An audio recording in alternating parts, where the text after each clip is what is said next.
Royal Challengers Bangalore. বিরাট কোহলির এই RCB এবছর কিন্তু ক্যাপ্টেন রজত পাতিদার।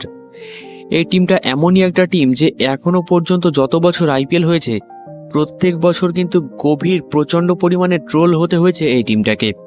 মারাত্মক লেভেলের কিন্তু ট্রোল হয়েছে এতদিন আরসিবি।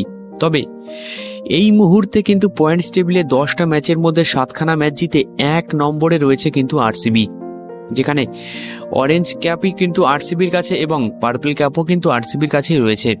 আর আরসিবি এবছর যা খেলছে তাতে একটা কথা যে স্পষ্ট, তাতে কিন্তু সবাই জানে যে এবছর আইপিএল ফাইনালে কিন্তু আরসিবি যাবেই।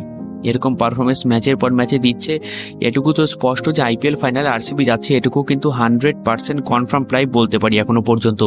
হারা ম্যাচ জিতে যাচ্ছে, ঘরের মাঠে জেতা শুরু করেছে, বাইরের একটা ম্যাচেও কিন্তু হারেনি। সুতরাং এই টিমটা কিন্তু আলাদাই ফর্মে চলছে এখন। অন্যবারের আরসিবি আর এবারের আরসিবি কিন্তু আকাশ পাতাল পার্থক্য, কারণ আরসিবির পারফরমেন্সে কিন্তু সেটা স্পষ্ট হয়ে যাচ্ছে বারবার।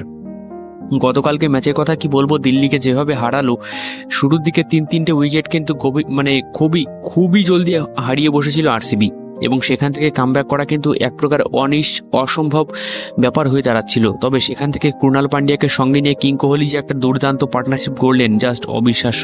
এই জন্যই তাকে বলা হয় কিং পৃথিবীতে একটাই, আর সেটাই কিন্তু বিরাট কোহলি। যাই হোক, তো কথা বলতে হয় আরসিবিকে নিয়ে, এই টিমটা কিন্তু অপ্রতিরোধ দেখাচ্ছে এই মরশুমে, এবং আমার মনে হয় চ্যাম্পিয়ন হওয়ারও কিন্তু অন্যতম দাবিদার এই মরশুমে আরসিবি।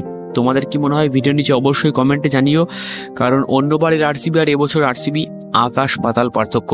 আই রিপিট, আকাশ পাতাল কিন্তু পার্থক্য।